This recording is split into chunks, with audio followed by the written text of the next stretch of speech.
Hey, we're here with Bill Collings of Collings Guitars, and he would like to give us a little introduction to his new Waterloo line. Take it away, Bill. This is my Waterloo line. They were developed from a guitar that I own, which was a KG-14 Kalamazoo, a Depression era guitar. Uh, I own an original one. Most of the original ones need so much work that the value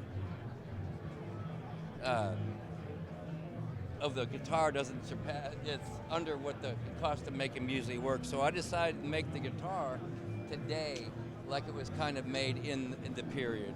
The braces aren't sanded, they're all manufactured braces. The size, it took out all the hard work, which would be the sanding and the guesswork to make it a higher end guitar.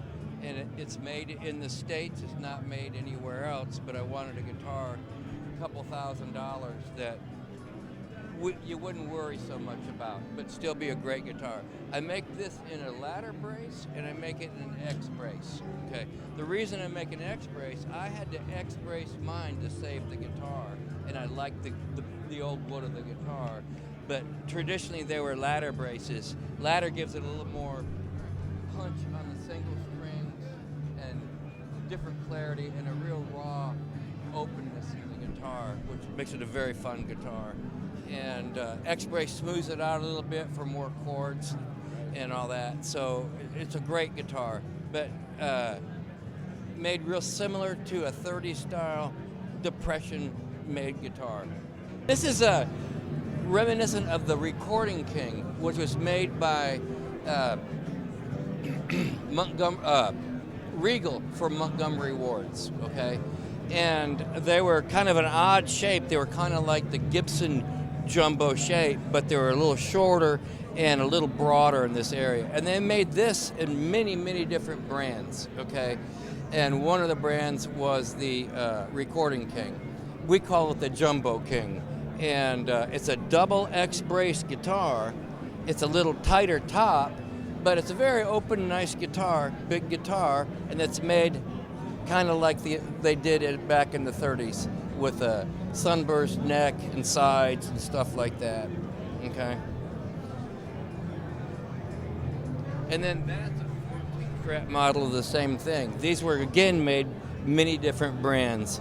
And it has, I don't know if I mentioned the valve cover tuners, which were to make the guitar more attractive. It needed work, but it's a lovely guitar, very neat guitar. Something from that period that I really like. And then these are black models of the same guitar. And this one here, in the early 30s, Gibson had a company called Kell Croydon. And Kell Croydon was a toy company, but they also made guitars. Okay, so, and the Kell made a KK1, KK2, and a KK3. They were probably the lightest known Gibsons ever made, okay? And trying to reproduce that guitar. Very nice guitar. Not thought of as a real guitar for a lot of years. So, but a wonderful guitar. Not many ever survived, made so light. And they didn't survive probably because people didn't know how to take care of a guitar. There was no air conditioning. They didn't buy a good case. The guitar was $10. A case was $5 for a chipboard case and $15 for a hard shell. So they never saw a hard shell case like a higher end brand. Make sense? Yeah. And survival rate very low on these. So reproducing them at a small cost is kind of fun. All right.